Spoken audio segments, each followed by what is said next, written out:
दोस्तों, अप्सरा ताई का 2 से 3 दिन पहले एक व्लॉग आया था जिसमें थंबनेल कुछ इस प्रकार था कि अब हमारे घर में कोई तीसरा आएगा नहीं। लेकिन तब से हम देख रहे हैं कि तीसरा, चौथा, पांचवा, छठवां, सातवां, आठवां, नौवां और अब 10वां भी आने वाला है। मतलब करने क्या जा रहे हैं ये लोग जाने वाले थे माता के दरबार में, लेकिन अभी तक कुछ समझ में नहीं आ रहा है कि कब जाएंगे, कब इनकी जो यात्रा है वो शुरू होगी। भाई जब ये सीवान में बैठी हुई थी तब से ही इन्होंने कह दिया था कि हमारी बुकिंग हो चुकी है, हमारा जो हेलीकॉप्टर का टिकट है वो हो चुका है। फिर अभी तक क्या हो रहा है, ये लोग क्या करने की कोशिश कर रहे हैं। वहाँ जो इनकी बेटी है होलुलुलु वाली, वो अपने पति के साथ दिल्ली के मॉल, दिल्ली की सड़कें और अपनी जो पुरानी दोस्त यार इनसे मिलने में लगी हुई हैं। उनको ये लोग रिसीव करने नहीं गए, पता नहीं क्या कर रहे हैं। अब तो वो अजमेर जा रही हैं।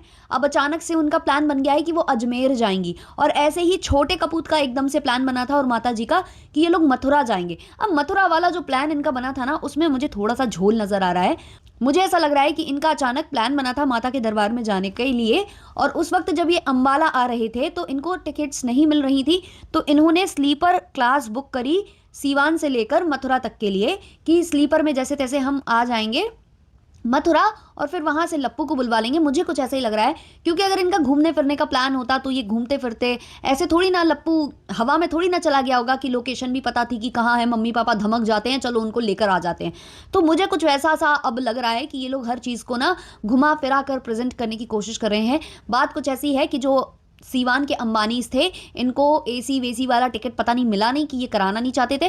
पहले ये लोगों ने स्लीपर क्लास बुक कराई और स्लीपर क्लास बुक कराने के बाद ये बार बार एसी के डब्बे में, एसी कोच में जाकर बैठ रहे थे। फैंस से मिलने के नाम पर, फैंस को खुश करने के नाम पर अपना जो है एसी की हवाएं ले रहे थे वहां पर जा जाकर।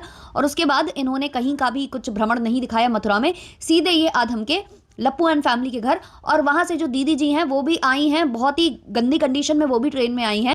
देखा था मैंने, शायद उनकी सीट कंफर्म नहीं थी, तो वो एक जो मिलती है ना, आरएसी बोलते हैं शायद उसको, तो उसमें वो दोनों ही मियाँ बीबी एडजस्ट होकर आए हैं, शायद ऐसा मुझे लगा, क्योंकि मैंने व्लॉग बहुत घुमाकर देखा है।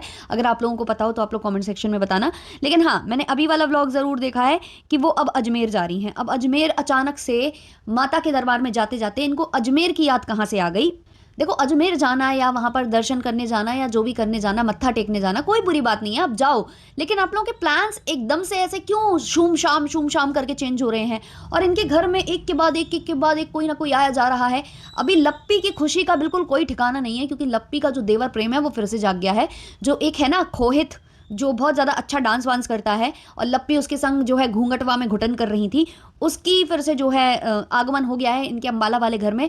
तो लप्पी जो है हंसी जा रही थी, इतनी खुश हो गई थी, क्योंकि वो जो देवर है कभी इनके बालों में फूल लगाता है, कभी ये उसको अपने हाथ से रसगुल्ला खिला रही होती हैं।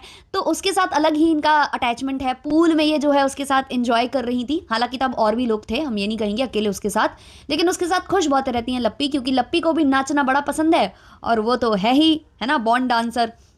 तो लप्पी उसके आने से बहुत ज़्यादा खुश हो गई हैं। और अभी सुनने में आ रहा है कि वो जो सिंगर है ना, जिसके गाने को ये लोग प्रमोट कर रहे थे घुंघटवा में घुटन करके, वो भी आने वाला है। पर वो लोग क्यों आने वाले हैं, मुझे वही नहीं समझ में आ रहा। ये लोग एक तरफ कहते हैं अब हमारे परिवार को किसी की ज़रूरत नहीं है, अब हमें कुछ नहीं करना, हम आपस में सब काफ़ी हैं, हमें किसी और को एंट्री नहीं दिलाना है। फिर अचानक से क्यों सब इनके घर में आ रहे हैं, मतलब क्या होने जा रहा है। फिर से कोई रंगारंग कार्यक्रम होने जा रहा है, मतलब क्या करने जा रहे हो, डिटेल में बताओ ना ज़रा। और ये लोग जो भी कर रहे हैं, मतलब इनकी जो हरकतें हैं जो इनके व्लॉग से दिख रही है ना, एक तो वो जो लप्पी खाना पीना लेकर आई है, इतने सारे मेहमान आ रखे हैं। और कल मैंने देखा था शायद 5 किलो चावल थे, और वो जो दालें थी ना वो आधा किलो, और ऐसे ही पैकेट दिख रहे थे 250-250 ग्राम वाले। बाकी ये मकेन्स और जो चिप्स वगैरह के पैकेट्स थे वो बहुत सारे थे, उसको बढ़ा चढ़ा कर बता रही थी कि इतना मैंने ले लिया, इतना मैंने ले लिया। और उसके अलावा मतलब इतने मेहमान आ रहे हैं तो उनको खिलाएंगी क्या, ये मुझे वो चीज़ समझ में नहीं आ रही। क्या रोज़ जोमेटो करेंगी, स्विगी करेंगी, यही करेंगी, मतलब क्या खिलाओगे तुम लोग। और इतने लोग इकट्ठे आखिर हो क्यों रहे हैं, और तुम्हारी जिज्जी क्यों नहीं अभी तक आ पा रही। तुम लोग तो इतने खुशी से बता रहे थे कि दीदी आएंगी, दीदी तो दूसरी बार आएंगी शायद, लेकिन उनके जो हस्बैंड है वो पहली बार आ रहे हैं, जो इनका भांजा है वो पहली बार इस घर में आ रहा है। मतलब इतनी खुशी थी उनको लेकर, लेकिन वो अभी तक आ ही नहीं पा रही है, इनके घर में उनकी एंट्री नहीं हो पा रही है। अच्छा, लप्पी का मैंने एक शॉट देखा है, लप्पी जहां पर रोटियां बना रही हैं, माइक्रो फाइबर का वो क्लॉथ लिए हुए हैं, उससे वो रोटी जो है सेक रही हैं। और उसमें जो उनका ब्लाउज है, जो साड़ी के साथ उन्होंने वेयर कर रखा है, वो नाचा जा रहा है, क्योंकि वो ओवर साइज्ड है। मतलब ओवर साइज्ड टी शर्ट हमने सुनी थी, लेकिन ओवरसाइज्ड ब्लाउज हमने नहीं देखा था, वो भी देख लिया। अब वहां पर भर भर के ऑडियंस ने कमेंट किए हैं कि कम से कम ब्लाउज तमीज का पहन लो, पीपी और इसके चक्कर में क्यों नाक कटवाती हो। मतलब इतनी बथेरी गालियां वहां पर लप्पी को पड़ी हैं कि तुम्हें केवल नाचना आता है, तुमको केवल पीपी करना आता है, खाना बनाना तुमको आता नहीं है। हलवे की दशा तो आप लोगों ने देख ही ली होगी, ना ना करते करते उसने वो हलवा जला ही दिया था, बिल्कुल काला कर दिया था। और जब वो अपने ससुर जी को हलवा देने गई थी ना, तो वहां से ऐसी सरपट भागी थी, ऐसी सरपट भागी थी कि कहीं ससुर जी पूछ ना ले कि हलवा है कि कुछ और है। तो ये तो इसकी हालतें हैं।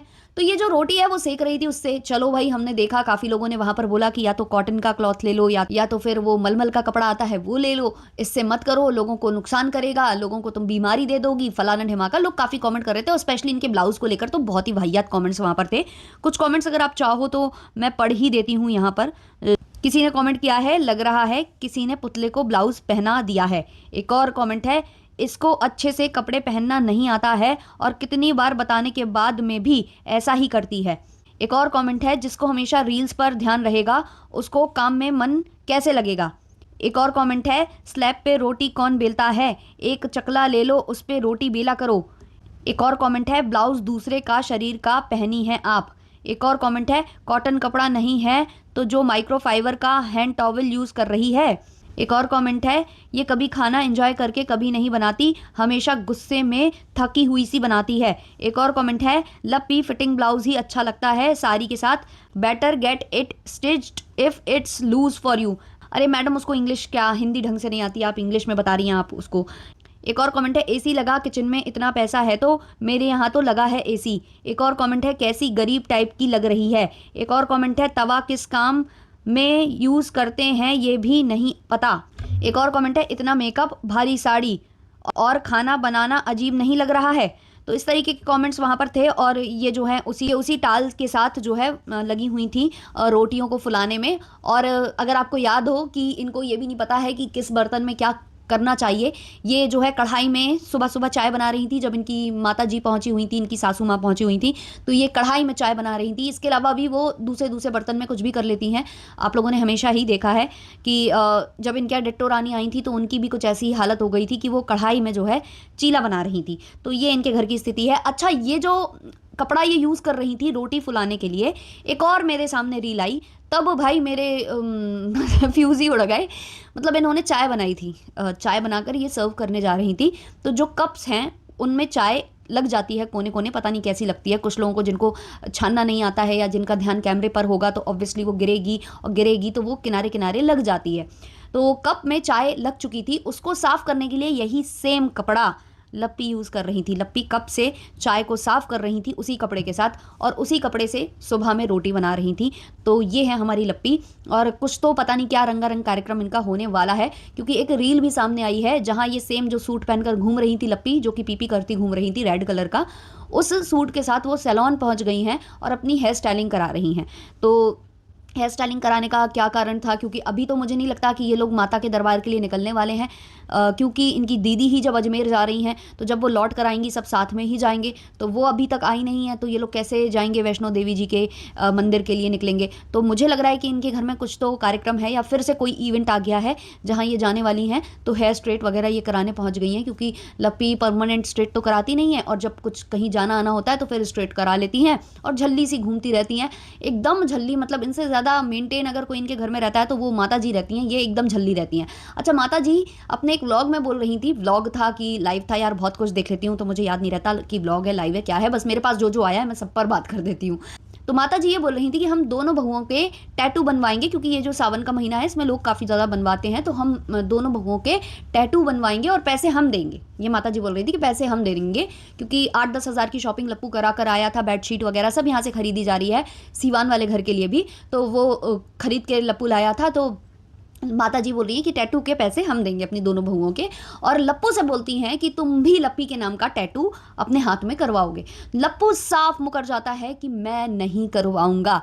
तो ये है लप्पू का प्यार, ये मतलब लप्पू इतना ज़्यादा प्यार करते हैं लप्पी को, यहीं से देखो शो हो जाता है। मतलब जो प्यार है ना वो छुपाए नहीं छुपता है, वो दिख ही जाता है। एक और रील मेरी किसी रिएक्शन चैनल वाली जो बहन है उसने शेयर की है, वो शायद उन्होंने किसी व्लॉग से कट करी है, जहाँ लप्पी मोमो जो है लप्पू को ऑफर कर रही थी अपने हाथ से खिला रही थी, क्योंकि इनके यहाँ रिवाज है जब भी ये लोग थाली वगैरह उठाते हैं, जब कहीं बाहर होते हैं स्पेशली, तो पहले दूसरों को खिलाना स्टार्ट करते हैं। पता नहीं इनके यहाँ का क्या रिवाज है। लप्पी तो चलो लप्पू को अभी खिला रही थी, लेकिन जब वो रंगारंग कार्यक्रम में गई थी ना, घूंघटवा में घुटन वाले, तो वहाँ वो अपने देवरों को खिलाती घूम रही थी। कभी देवरों को, कभी जो भाभियाँ हैं उनको, कभी जो दीदियाँ सिस्टर्स हैं उनको। तो ये लप्पी का है। तो लप्पी लप्पू को ऑफर कर रही थी मोमो। तो लप्पू ने उसको देख लिया था कि लप्पी मुझे ऑफर कर रही है, लेकिन उसने देख कर अनदेखा कर दिया। और बगल में कोई लड़की खड़ी हुई थी, शायद वो वही थी जो आई थी इनके घर पर, है ना, रानी दीदी जी। तो उनको शायद ऑफर वो कर रहा था, उनसे वहां पर बात कर रहा था वो। तो उसने इग्नोर कर दिया था लप्पी का मोमो। तो बहुत प्यार है, बहुत प्यार है गाइस, इतना प्यार है, इतना प्यार है कि वो मतलब चारों तरफ से टपकता है लानत की तरह। Sorry sorry sorry sorry. तो चलिए इस वाले पॉडकास्ट को रखते हैं इतना ही। मिलते हैं जल्द ही नेक्स्ट पॉडकास्ट के संग। अच्छा लगा हो तो लाइक शेयर सब्सक्राइब कर देना। तब तक के लिए बाय बाय।